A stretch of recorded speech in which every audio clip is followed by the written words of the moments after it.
بسم اللہ الرحمن الرحیم رب اشرح لی صدری ویسر لی امری واحلل عقدۃ من لسانی یفقہوا قولی واجعل لی وزیرا من اہلی اللہم صلی علی محمد وعلی آل محمد۔ پچھلے لیکچر میں ہم نے وسیلے کے متعلق ایک صحیح ادراک حاصل کرنے کی کوشش کی کہ وسیلہ دراصل کیا ہے، اور اس کے علاوہ ہم نے جہاد کے متعلق پڑھا کہ جہاد جو ہے وہ اپنی ذات میں بہت وسیع معنی رکھتا ہے، اور انسان ایک مومن کی زندگی جو ہے اس کی ساری زندگی ایک مجاہدے سے ہی تعبیر ہوتی ہے۔ اس کی جیسے ہی وہ شعور کی منازل پہ قدم رکھتا ہے، جب اسے اپنی زندگی کا مقصد پتہ چلتا ہے تو پھر ساتھ ہی اس کی زندگی میں یہ جہاد سٹارٹ ہو جاتا ہے، جس میں وہ اپنے نفس کے ساتھ بھی لڑتا ہے، اور باہر جو باطل قوتیں ہیں ان کے ساتھ بھی وہ نبرد آزما ہوتا ہے، اور جو ایسے انسان ہیں جو اس کو اللہ سے دور کر کے اپنی طرف مائل کرنے کی کوشش کرتے ہیں، ان تمام نیگیٹو طاقتوں سے انسان ایک مومن جو ہے وہ ساری زندگی جہاد کرتا ہے۔ اور آج کے لیکچر میں ہم سورہ مائدہ آیت نمبر 38 سے اپنے لیکچر کا آغاز کریں گے۔ اعوذ باللہ من الشیطان الرجیم والسارق والسارقۃ فاقطعوا ایدیہما جزاء بما کسبا نکالا من اللہ واللہ عزیز حکیم۔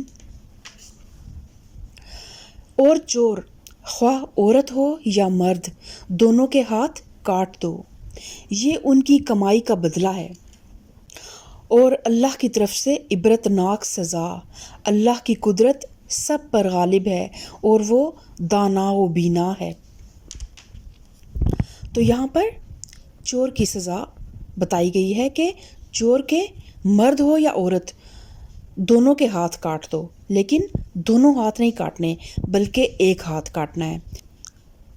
اور امت کا اس پر اتفاق ہے کہ پہلی چوری پر سیدھا ہاتھ کاٹا جائے گا۔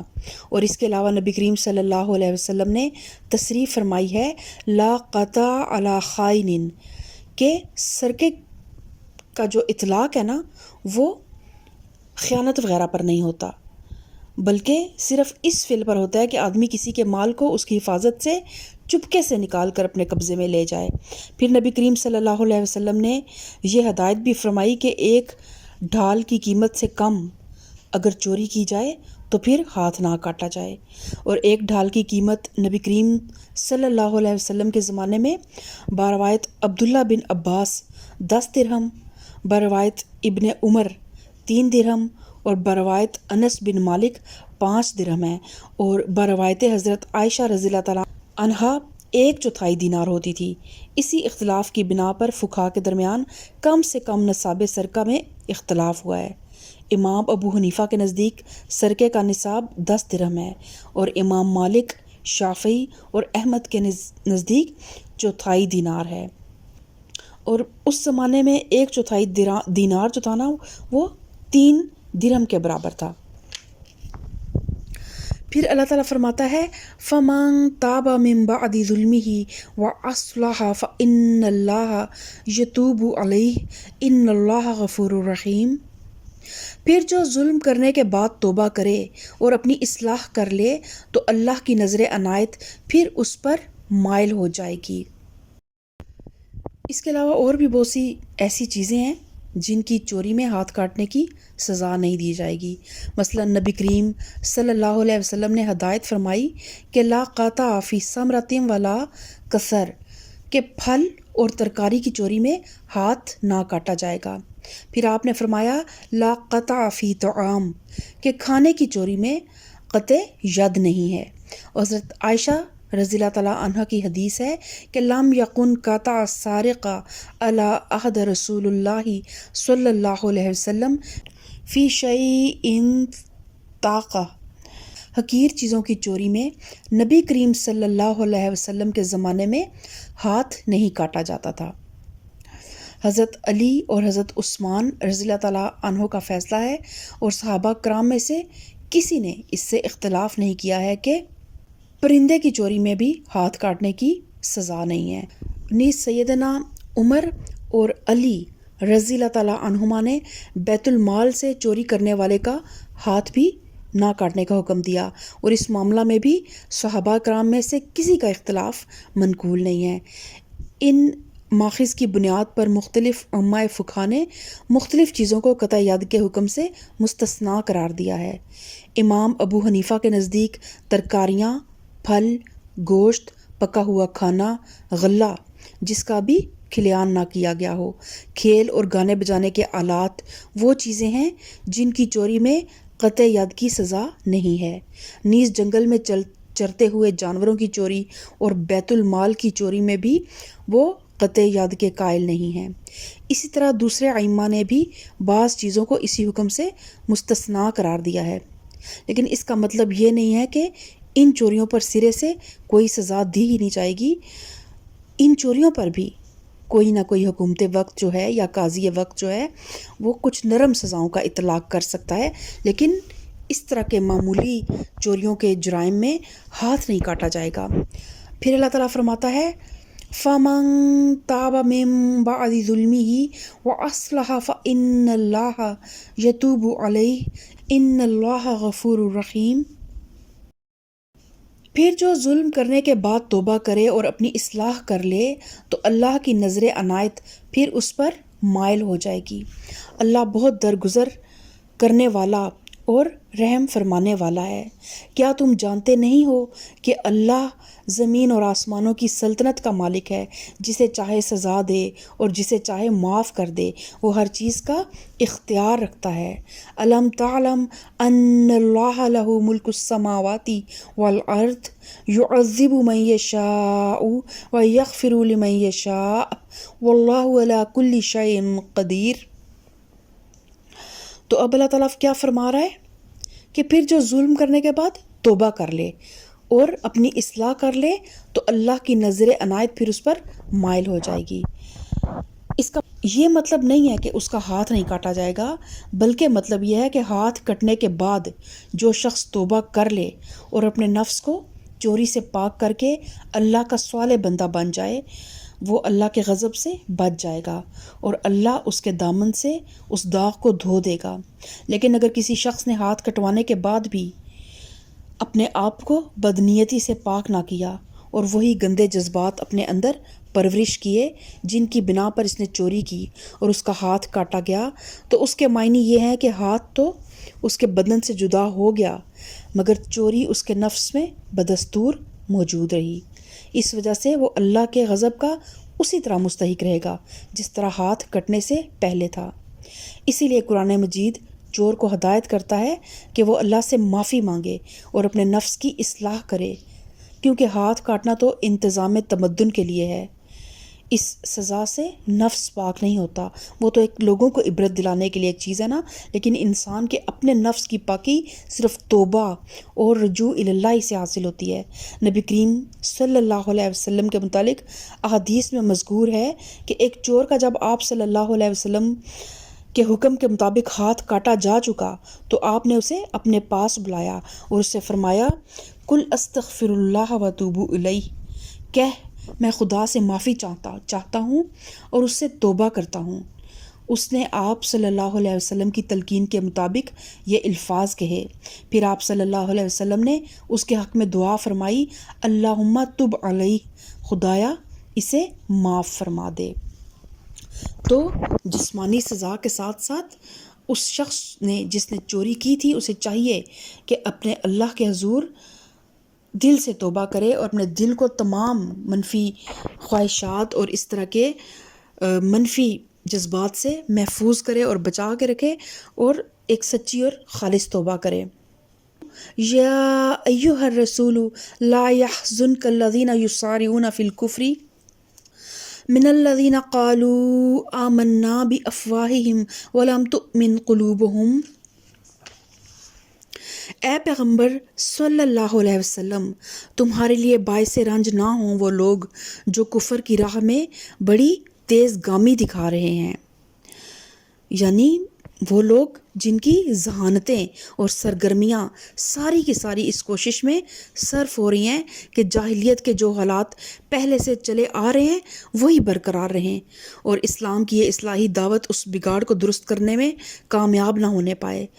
تو اللہ تعالیٰ نبی کریم صلی اللہ علیہ وسلم کو دلاسا دے رہا ہے کہ یہ لوگ تمام اخلاقی بندشوں سے آزاد ہو کر نبی کریم صلی اللہ علیہ وسلم کے خلاف ہر قسم کی رقیق سے رقیق چالیں چل رہے تھے، جان بوجھ کر حق کو نگل رہے تھے، نہایت بے باکی اور جسارت کے ساتھ جھوٹ، فریب، دغا اور مکر کے ہتھیاروں سے اس پاک انسان کے کام کو شکست دینے کی کوشش کر رہے تھے جو کامل بے غرضی کے ساتھ سراسر خیر خواہی کی بنا پر عام انسانوں کی اور خود ان کی فلاح و بہبود کے لیے شب و روز محنت کر رہا تھا۔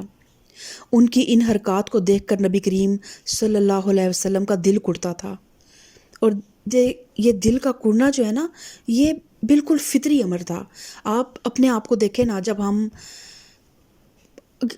آپ صلی اللہ علیہ وسلم، تو وہ تمام لوگ آپ کے امتی تھے، آپ کا ان کے ساتھ کوئی خون کا رشتہ نہیں تھا۔ ہم اپنے ارد گرد بعض اوقات ہمارے اپنے پیارے ہوتے ہیں، ہمارے خون کے رشتے ہوتے ہیں جن کا ہم پہ بہت حق ہوتا ہے، لیکن جب وہ بھی ہمارے ساتھ کوئی ایسا رویہ اختیار کرتے ہیں تو ہم کس طرح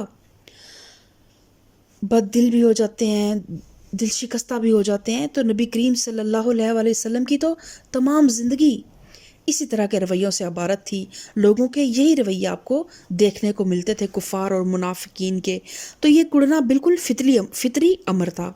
جب کسی بھی پاکیزہ انسان کو پست اخلاق لوگوں سے جب سابقہ پیش آتا ہے اور وہ محض اپنی جہالت اور خود غرضی اور تنگ نظری کی بنا پر اس کی خیر خواہانہ کوششوں کو روکنے کے لیے گھٹیا درجے کی چال بازیوں سے جب کام لیتے ہیں نا، تو فطرتاً اس پاک دامن انسان کا دل دکھتا ہے۔ لیکن بس اللہ تعالیٰ کا جو یہ ارشاد ہے نا، اس کا منشا یہ نہیں ہے کہ ان کی حرکات پر جو فطری رنج آپ صلی اللہ علیہ وسلم کو ہوتا ہے وہ نہ ہو، بلکہ منشا دراصل یہ ہے کہ آپ دل شکستہ ہو کر ہمت نہ ہاریں، بلکہ صبر کے ساتھ بندگان خدا کی اصلاح کے لیے کام کیے چلے جائیں۔ رہے یہ لوگ تو جس قسم کے ذلیل اخلاق انہوں نے اپنے اندر پرورش کر لیے ہیں، ان کی بنا پر یہ روش ان سے عین متوقع ہے کہ کوئی چیز اس روش کے خلاف وہ کر ہی نہیں سکتے۔ یعنی ان کے اندر انہوں نے اس حد تک اپنے اندر منفی رویوں کو پرورش دے دی ہے کہ اب وہ ان کے اندر سے خیر نکل ہی نہیں سکتی۔ تو آپ صلی اللہ علیہ وسلم کو جس اعلیٰ رتبے اور منصب پہ اللہ تعالیٰ نے فائز کیا ہے، اس کا تقاضا یہ ہے کہ ان کے تمام منفی رویوں کو اگنور کریں اور اللہ کی خاطر ان کے ساتھ امر بالمعروف اور نہی عن المنکر کا معاملہ کرتے رہیں۔ اور یہی حکم ہر داعی دین کے لیے ہے۔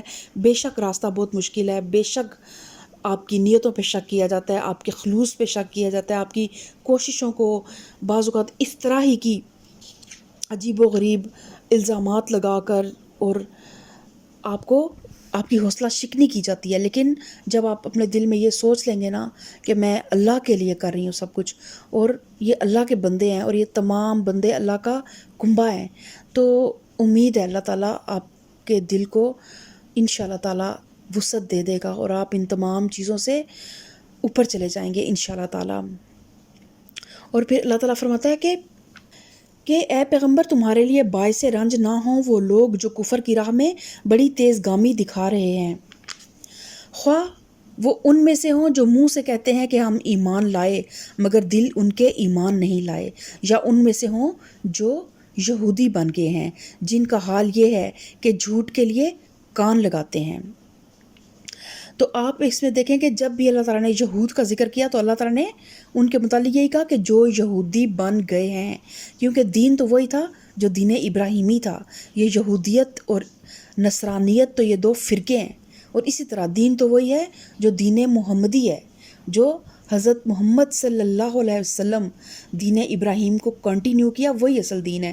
آگے جو فرقے ہیں، ایک مومن کا ان فرقوں سے کوئی تعلق نہیں ہے۔ ہر فرقے سے ایک خیر نکالیں اور اس کو اپنی میراث بنا لیں، سمجھیں کہ اس پہ سب سے زیادہ حق آپ کا ہے۔ صحابہ کرام سے محبت ہے تو سمجھیں کہ ایز اے مومن، ایز اے محمد صلی اللہ علیہ وسلم کے امتی، ان کے صحابہ کرام سے محبت کرنے کا سب سے زیادہ حق آپ کا ہے۔ اہل بیت کی محبت ہے تو نبی کریم صلی اللہ علیہ وسلم کی محبت کا تقاضا یہ ہے، جس کا آپ دم بھرتے ہیں کہ ان کے اہل بیت ہمیں ہمارے دل سے قریب ترین ہوں۔ تو یہ فرقہ بندیاں جو ہیں نا، ان سے باہر نکلیں اور قرآن کی آیات پہ غور کیا کریں کہ اللہ تعالیٰ کس طرح فرقوں کی مذمت کرتا ہے، کہ ان کو وہ ایکسیپٹ ہی نہیں کر رہا۔ اللہ تعالیٰ کہہ رہا ہے جو یہودی بن گئے ہیں، جن کا حال یہ ہے کہ جھوٹ کے لیے کان لگاتے ہیں۔ تو اس کے دو مطلب ہو سکتے ہیں۔ ایک یہ کہ یہ لوگ کیونکہ خواہشات کے بندے بن گئے ہیں، اس لیے سچائی سے انہیں کوئی دلچسپی نہیں ہے، جھوٹ ہی انہیں پسند آتا ہے اور اسی کو یہ جی لگا کر سنتے ہیں، کیونکہ ان کے نفس کی پیاس اسی سے بجھتی ہے۔ دوسرا مطلب یہ ہے کہ نبی کریم صلی اللہ علیہ وسلم اور مسلمانوں کی مجلسوں میں یہ جھوٹ کی غرض سے آ کر بیٹھتے ہیں، تاکہ یہاں جو کچھ دیکھیں اور جو باتیں سنیں ان کو الٹے معنی پہنا کر یا ان کے ساتھ اپنی طرف سے غلط باتوں کی آمیزش کر کے نبی کریم صلی اللہ علیہ وسلم اور مسلمانوں کو بدنام کرنے کے لیے لوگوں میں پھیلائیں۔ اور پھر اللہ تعالیٰ فرماتا ہے، اور دوسرے لوگوں کی خاطر جو تمہارے پاس کبھی نہیں آئے سن گن لیتے پھرتے ہیں، اور کتاب اللہ کے الفاظ کو ان کا صحیح محل تعین ہو جانے کے باوجود اصل معنی سے پھیرتے ہیں۔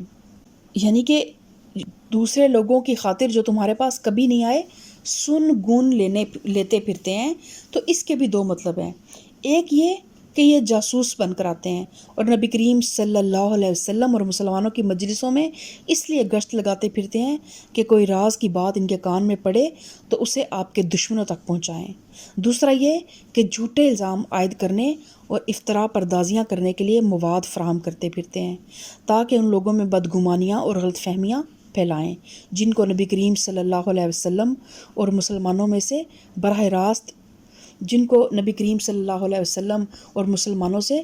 راست تعلق پیدا کرنے کا ابھی موقع نہیں ملا۔ ان کو یہ باہر سے ہی آپ لوگوں سے بدظن کر دیں، صرف اس لیے آتے ہیں سنگن لینے کے لیے، اور اللہ کی کتاب کو اس کا صحیح معنی متعین ہو جانے کے بعد اس کے محل سے پھیر دیتے ہیں۔ یعنی تورات کے جو احکام ان کی خواہشات کے مطابق نہیں ہوتے، وہ سمجھ چکے ہوتے ہیں کہ اصل معنی کیا ہے، لیکن جان بوجھ کر رد و بدل کرتے ہیں اور الفاظ کے معنی بدل کر من مانے احکام ان سے نکالتے ہیں، اور پھر لوگوں سے کہتے ہیں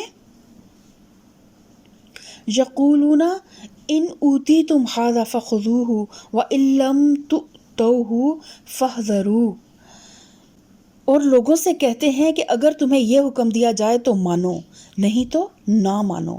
یعنی ان کے علماء اپنی جاہل عوام سے کیا کہتے ہیں کہ جو حکم ہم تمہیں بتا رہے ہیں نا، اگر محمد صلی اللہ علیہ وسلم بھی تمہیں یہی حکم بتائیں تو اسے قبول کرنا، ورنہ رد کر دینا۔ تو اللہ تعالیٰ کیا فرماتا ہے، وَمَن يُرِدِ اللَّهُ فِتْنَتَهُ فَلَن تَمْلِكَ لَهُ مِنَ اللَّهِ شَيْئًا أُولَٰئِكَ الَّذِينَ لَمْ يُرِدِ اللَّهُ أَن يُطَهِّرَ قُلُوبَهُمْ لَهُمْ فِي الدُّنْيَا خِزْيٌ وَلَهُمْ فِي الْآخِرَةِ عَذَابٌ عَظِيمٌ۔ جسے اللہ ہی نے فتنے میں ڈالنے کا ارادہ کر لیا ہو، اس کو اللہ کی گرفت سے بچانے کے لیے تم کچھ نہیں کر سکتے۔ تو اللہ کی طرف سے کسی کو فتنے میں ڈالے جانے کا مطلب یہ ہے کہ جس شخص کے اندر اللہ تعالیٰ کسی قسم کے برے میلانات پرورش پاتے ہوئے جب دیکھتا ہے نا، تو اس کے سامنے پھر بے در پہ ایسے مواقع لاتا ہے جن میں سے اس کی سخت آزمائش ہوتی ہے۔ اگر وہ شخص ابھی برائی کی طرف پوری طرح نہیں جھکا تو ان آزمائشوں سے سنبھل جاتا ہے، اور اس کے اندر بدی کا مقابلہ کرنے کے لیے نیکی کی جو قوتیں موجود ہوتی ہیں وہ ابھر آتی ہیں۔ لیکن اگر وہ برائی کی طرف پوری طرح جھک چکا ہوتا ہے تو اس کی نیکی اس کی بدی سے اندر ہی اندر شکست کھا چکی ہوتی ہے۔ تو ہر ایسی آزمائش کے موقع پر وہ زیادہ بدی کے پھندے میں پھنستا چلا جاتا ہے۔ یہی اللہ تعالیٰ کا وہ فتنہ ہے جس سے کسی بگڑتے ہوئے انسان کو بچا لینا اس کے کسی خیر خواہ کے بس میں نہیں ہوتا۔ اس فتنے میں صرف افراد ہی نہیں ڈالے جاتے بلکہ قومیں بھی ڈالی جاتی ہیں۔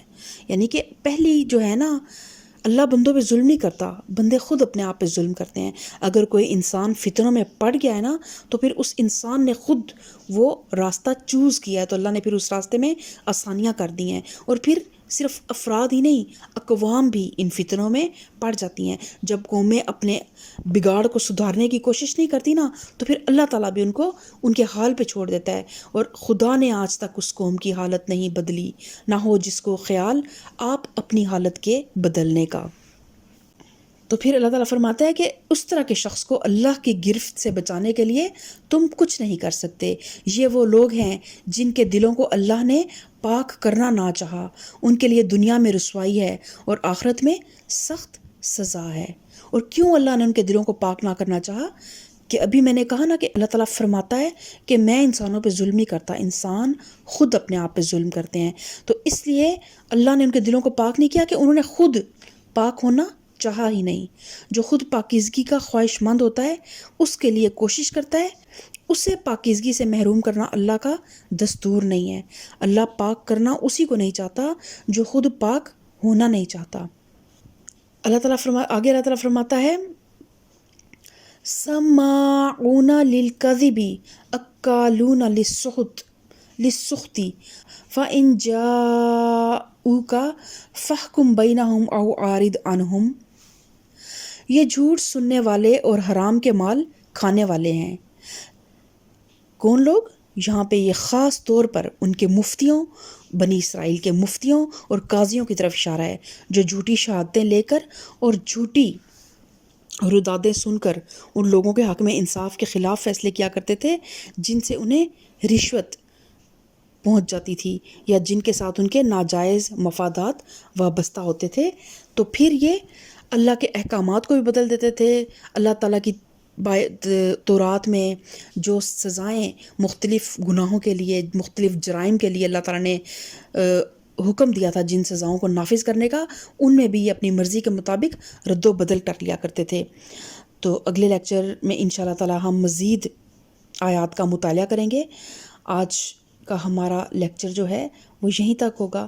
تو اللہ تعالیٰ ہمیں اس لیکچر میں بھی ہمارے لیے بہت سے اسباق ہیں کہ ایک تو ہمیں فرقہ بندی سے بچنا ہے، دوسرا ہمیں اپنے نفس کی پاکیزگی کی کوشش کرنی ہے. بے شک چوری اور زناکاری اور بہت بڑے بڑے جرائم سے اللہ تعالیٰ نے بہت سے مسلمانوں کو محفوظ کر رکھا ہے، لیکن کہیں نہ کہیں ہم جب اللہ کے بندوں کے ساتھ معاملات کر رہے ہوتے ہیں نا، جب ہم اپنے گھر میں اپنے رشتوں کے ساتھ جو معاملات کر رہے ہوتے ہیں اس میں جب ہم حق تلفیاں کرتے ہیں، جب ہم حقوق تو لے لیتے ہیں لیکن فرائض کی بار ہم اپنی آنکھیں بند کر لیتے ہیں، تو یہ بھی ایک چوری ہے. کچھ حصی چوریاں ہوتی ہیں اور کچھ معنوی چوریاں ہوتی ہیں، کچھ اشیاء کی چوریاں ہوتی ہیں اور کچھ حقوق کی چوریاں ہوتی ہیں. تو اس دنیا میں تو جو حصی چوریاں ان کی سزائیں مل جائیں گی، لیکن جو جذبات کی اور جو احساسات کی اور جو حقوق کی، حقوق العباد کی چوریاں ہیں، ان کا حساب اگلے جہان میں بہت سخت ہوگا. تو آج یہ اپنا احتساب کر لیں. اللہ تعالیٰ ہم سب کو صراط مستقیم پہ چلنے کی توفیق عطا فرمائے. اللہ تعالیٰ ہمارے ساتھ آسان حساب کا معاملہ فرمائے. اللہم حاسبنا حسابا یسیرا. سبحان ربک رب العزت عما یصفون وسلام علی المرسلین والحمد للہ رب العالمین.